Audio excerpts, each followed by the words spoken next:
Nilikha ng Diyos ang langit at lupa. Nasasaad sa simula ng libro ng Henesis na isa sa mga unang nilikha ng Diyos ang kalawakan. Ang kanyang paglikha ay bunga ng kanyang dakila at wagas na pag-ibig.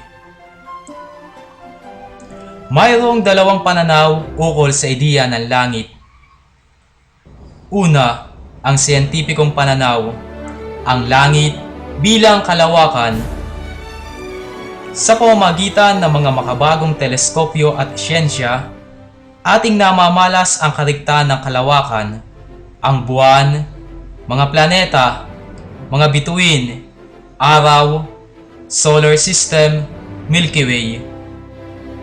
Hindi may kakaila ang kahangahangang kaayusan sa kalawakan. Ito ay dahil sa tinatawag na intelligent design.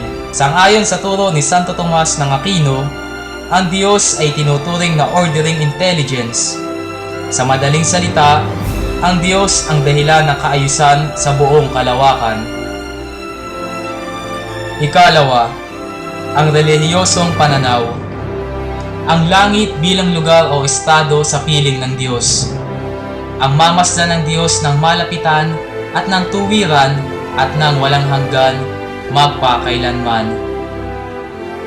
Ating makikita na ang siyentipiko at relihiyosong pananaw ay parehong nagsasabi ng pag-iral ng Diyos bilang manlilikha. Ang langit ay ang ating tahanan sa kabilang buhay.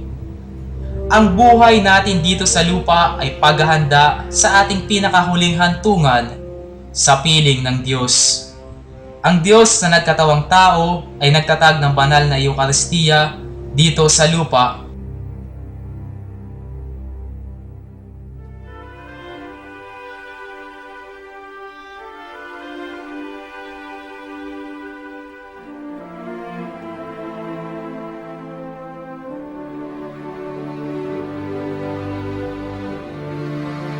Ito ang patikim ng buhay na walang hanggan sa piling ng Diyos, ang walang hanggang kasiyahan. Sa pagtanggap ng banal na komunyon, ang Diyos ay ating tinatanggap at nananahan sa ating katauhan, kaluluwa at katawan. Nawa, ang patuloy nating pagtanggap ng banal na komunyon ay patuloy na makahubog sa ating kristyanong katauhan. Dahil sa mga bagong teknolohiya at siyensya, nararating na ng tao ang kalawakan tulad ng buwan. Ngunit ang pagtungo ba sa kalawakan ay nagiging daan sa pagtungo ng tao sa piling niya? Ang spaceship na ating kinakailangan ay ang pusong tapat at pananampalatayang wagas na nakikita sa gawa sa pang-araw-araw na buhay bilang tagasunod ng Panginoong Hesukristo. Ikaw ba? Nakahanda ng maglakbay patungo sa iyong tahanan?